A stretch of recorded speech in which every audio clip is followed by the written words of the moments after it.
आमदार अमोल मिटकरी आपल्यासोबत आहेत। राज ठाकरेंचं भाषण प्रचंड चर्चेत आहे। ज्या पद्धतीने त्यांना मुद्दे मांडले, खास करून जलप्रदूषणाचा असेल, वायू प्रदूषणाचा असेल, यासोबतच औरंगजेबाच्या कबरीचा मुद्दा त्यांना मांडला होता।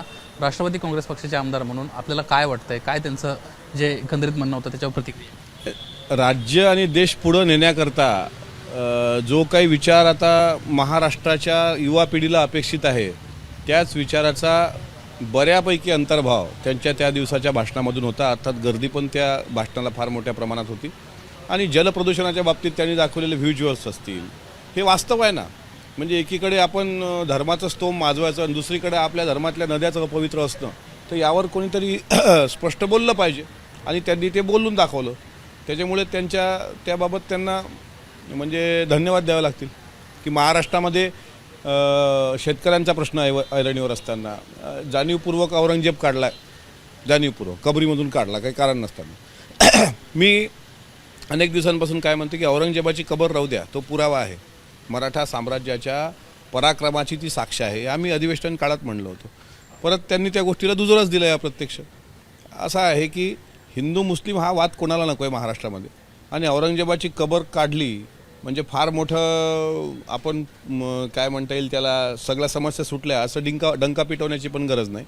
त्याच्यामुळे इथल्या लोकांच्या रोजगाराचे प्रश्न, इथले शेतकऱ्यांचे प्रश्न, हे प्रश्न महत्त्वाचे आहेत। औरंगजेब आणि शहाजहान हा महत्त्वाचा नाही।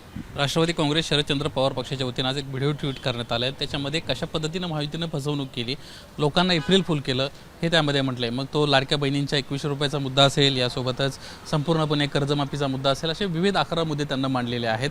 तुमचं यावर काय म्हणणं आहे? कारण राज्याच्या तिजोरीमध्ये खडखडाट आहे असं पद्धतीची चर्चा आहे आणि त्यामुळेच रेडी रकमेचे दर आज वाढवण्यात आले। असं आहे की लोकसभेमध्ये ज्या पद्धतीनं त्यांनी लोकांचा विश्वास संपादन केल्याचा डंका पिटला आणि विधानसभेमध्ये लोकांनी त्यांना प्रत्यक्ष एप्रिल फूल बनवलं, त्याच्यामुळे आता आम्हाला एप्रिल फूल सांगून व्हिडिओ टाकण्याची आवश्यकता नाही। ती त्यांना त्यांची जागा एप्रिल फूल बनवून लोकांनीच विधानसभेमध्ये दाखवलेली आहे। परत हे EVMचं आंदोलन काढलं त्यांनी, काय मार्केटवाडीचं, परत ते बंद पडलं। म्हणजे अशा प्रकारे काहीतरी जाणीवपूर्वक करायचं, राज्याच्या तिजोरीत खळखळाट आहे असं म्हणायचं आणि राज्याला बदनाम करायचं, सरकारला बदनाम करायचं। आता शेवटी 5 वर्षे कामं तरी कोणती राहिलेली आहेत? मग 5 वर्षे ट्विटरवर काही टाकणे, फेसबुकवर काहीतरी टाकणे, व्हॉट्सअपवर काहीतरी टाकणे, जनतेमध्ये संभ्रम निर्माण करणे, तर करू द्या। आम्ही आमचं काम राज्य सरकार म्हणून अजितदादा, देवेंद्रजी, शिंदेसाहेब हे काम करतात प्रामाणिकपणे आणि धाडस दाखवलं। हे अजितदादांमध्येच धाडस आहे की त्यांनी स्पष्टपणे अर्थसंकल्प मांडताना सांगितलं की राज्यावर आर्थिक संकट आहे आणि आर्थिक संकटात सुद्धा लाडकी बहीण योजना जी आहे ती बंद होणार नाही, अशा प्रकारे सांगितलं। आणि आम्ही एप्रिल फूल करण्याची गरज नाही। त्यांना जनतेने एप्रिल फूल करून 5 वर्ष जागेवर बसवले, त्याचं बघा चिंतन करून। प्रशांत कोरटकरच्या जामीन अर्जावर आज सुनावणी आहे। प्रशांत कोरटकरला अंडा सेलमध्ये टाकल्याबद्दल कोल्हापूर सरकारचं आणि कोल्हापूर प्रशासनाचा आभार। तो आणखी 4-5 महिने आत सडला पाहिजे, जेणेकरून त्याच्या तोंडातले किडे काढायला कोणी शिल्लक राहू नये। इतका हरामी व्यक्ती, त्याला कुठल्याही परिस्थितीमध्ये, एक गोष्ट मात्र लक्षात घ्या, प्रशांत कोरटकरला हे गोष्ट लक्षात आलेली आहे की तिथून त्याला जामीन जरी मंजूर झाला तर महाराष्ट्रात तो सुरक्षित फिरू शकत नाही। महाराष्ट्राची जनता त्याला कोल्हापूरपासून चपलीचा प्रसाद सुरू होणार तर घरी जाईपर्यंत त्याला महाप्रसाद भेटणार। त्याच्यामुळे त्याला कोर्टाने जामीन जरी सुनावली तरी महाराष्ट्राच्या जनतेवरचा रोष त्याचा कायम आहे आणि अंडा सेलमध्ये तो सडला पाहिजे, अशीच आमची अपेक्षा आहे। सर, मगाशी तुम्ही आक्रमक झाला होता, तुमचा एक व्हिडिओ सध्या सोशल मीडियामध्ये प्रचंड व्हायरल झाला आहे, काय तुमचं? असं आहे की आज राष्ट्रपती येत आहेत, राष्ट्रपतीच्या येण्याच्या दौऱ्यावर आज जाणीवपूर्वक BMCचे कर्मचारी, जे महाराष्ट्राच्या बाहेरची लोक आहेत, ती एका गरीब मराठी माणसाचा स्टॉलच उचलून घेऊन चालली पोह्यासोबत। ही कसली दादागिरी आहे?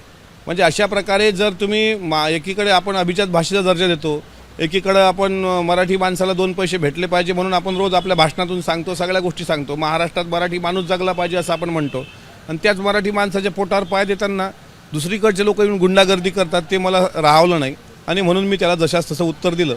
समोर असता तर त्याच्या कानाखाली वाजवली असते। खोक्या प्रकरणात अडकवून कुठेतरी माझ्या खुनाचा प्रयत्न होता, अशा पद्धतीचं एक खळबळजनक वक्तव्य सुरेश धस यांना केलं आहे। एकंदरीत बीड प्रकरणामध्ये ते आघाडीवर असल्याचं आपल्याला पाहायला मिळत होतं, काय तुमचं या संदर्भात? नाही, आता असं आहे की खोक्यावर जे काही आरोप झाले ते आहे हरिणाच्या शिकारीचे, आणि साहजिक आहे बिष्णोई समाजाचा आणि हरिण असेल, काळवीट असेल, यांचा थोडा धार्मिक आणि भावनिक संबंध आहे. आता असं कळतं की अनेक बिश्नोई पण 100-125 बिश्नोई त्यांनीच सांगितलं की मुंबईमधून कुठेतरी आलेत वगैरे वगैरे. आता त्यांना जर जीवाला धोका आहे असं वाटत असेल तर मुख्यमंत्र्यांचे ते जवळचे आहेत आणि तेच राज्याचे गृहमंत्री आहेत देवेंद्रजी.